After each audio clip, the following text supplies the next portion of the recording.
Isang mapagpalang araw po sa inyong lahat at purihin ang Panginoong Diyos sa kanyang kabutihan at kagandahan loob sa atin. May mga taong nagsasabi ng wala kang kwenta, wala kang silbi, wala kang pakinabang. Pero wala po tayong karapatan na sabihin kahit kanino man dahil tayo pong lahat ay nilikha ng Diyos.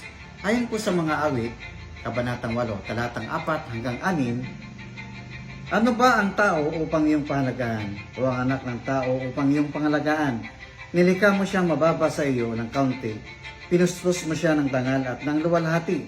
Ginawa mo siyang pinuno ng lahat ng iyong nilikha. Sa lahat ng mga bagay, siyang iyong pinamahala.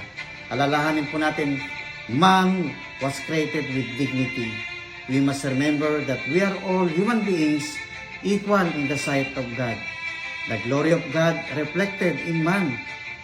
Glory means honor, eminence, or great beauty. Number 3, man was mandated to rule in the planet Earth.